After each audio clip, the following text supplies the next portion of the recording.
My dear students, have a very sweet morning to all of you. I hope you are well and safe at your home. जी हाँ प्यारे बच्चों, उम्मीद करता हूँ आप घर पे ठीक ठाक होंगे और रोज का काम रोज कर रहे होंगे। प्यारे बच्चों, आज हम स्टडी करने वाले हैं 12th अकाउंटेंसी से। चैप्टर हमने स्टडी के लिए लिया है इशू ऑफ शेयर, और सब टॉपिक जो स्टडी करने वाले इशू ऑफ शेयर में आज वो हमारा रहेगा फोर फीचर ऑफ शेयर। जी हाँ, शेयर का फोर फीचर कैसे किया जाता है, कैसे होते हैं शेयर फॉरफिटेड।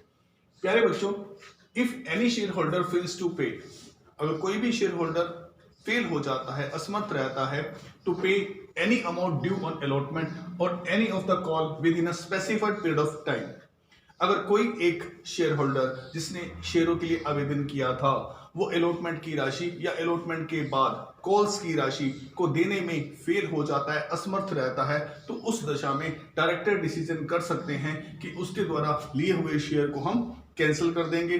कैंसिल होने के बाद उसका नाम कंपनी के शेयर रजिस्टर में से निकाल दिया जाता है। जहां शेयरों का रजिस्ट्रेशन किया जाता है, रजिस्टर में नोट किया जाता है, वहां से उसका नाम हटा दिया जाता है और उसके शेयरों को फॉरफिट कर लिया जाता है। इस प्रोसेस को फॉरफिचर ऑफ शेयर कहते हैं। जी हाँ, तब वो कंपनी का शेयर होल्डर नहीं रहता आफ्टर फॉरफिचर ऑफ शेयर के बाद। मेरे बच्चों, it may be noted that, ये बात नोट की जाने वाली है, shares can be forfeited only if it is mention in AOA.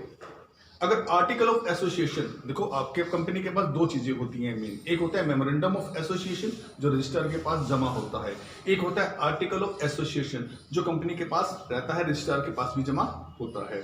ठीक है, जो एओए होता है वो कंपनी के आंतरिक कार्यविधियों को निपटाने के लिए, इंटरनल प्रोसीजर के लिए होता है कि कंपनी के काम कैसे एक्टिव रहेंगे और उन पर कौन कौन से नॉर्म्स सेट बैठते हैं।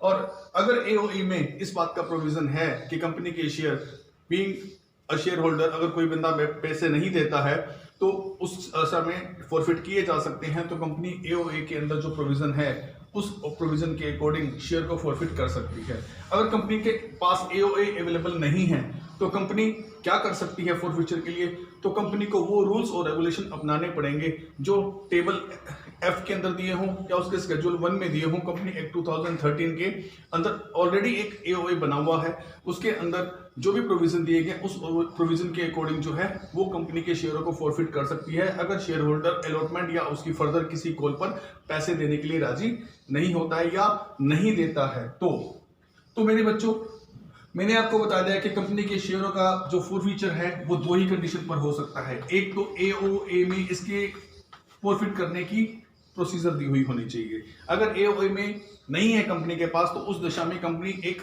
जो कंपनी एक्ट 2013 के अंदर टेबल एफ में शेड्यूल 1 में बना हुआ जो भी परफॉर्मा है एओए का उसे फॉलो कर सकती है। उसके अंदर जो लॉ है उसके अकॉर्डिंग जो है कंपनी प्रॉपर नोटिस देकर जो है कंपनी के इन शेयर्स को कैंसिल या फॉरफिट बना सकती है। आगे है मेरे बच्चों, यूजुअल क्या होता है, द यूजुअल प्रोसीजर, जो प्राय प्रोसीजर अपनाया जाता है फॉरफिचर ऑफ शेयर करने वाला, वो होता है कि जो डिफॉल्टिंग शेयर होल्डर है, जो शेयर होल्डर हमें पे नहीं कर रहा है, must be given a minimum 14 days notice.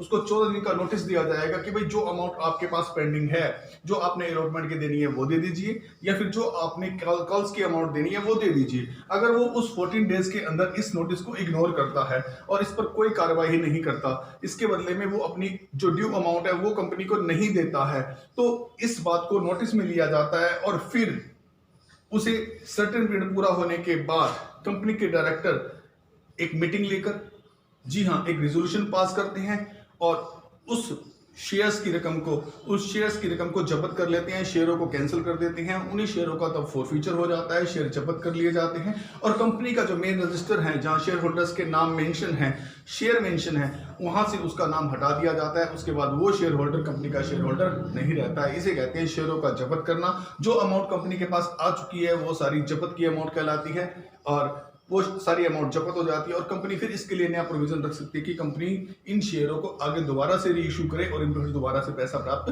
कर सकती है। मेरे बच्चों, उम्मीद है आपको समझ में आ गया होगा। अगर कोई प्रॉब्लम आती है तो वाया फोन आप मुझसे कॉन्टैक्ट कर सकते हैं। Thank you very much.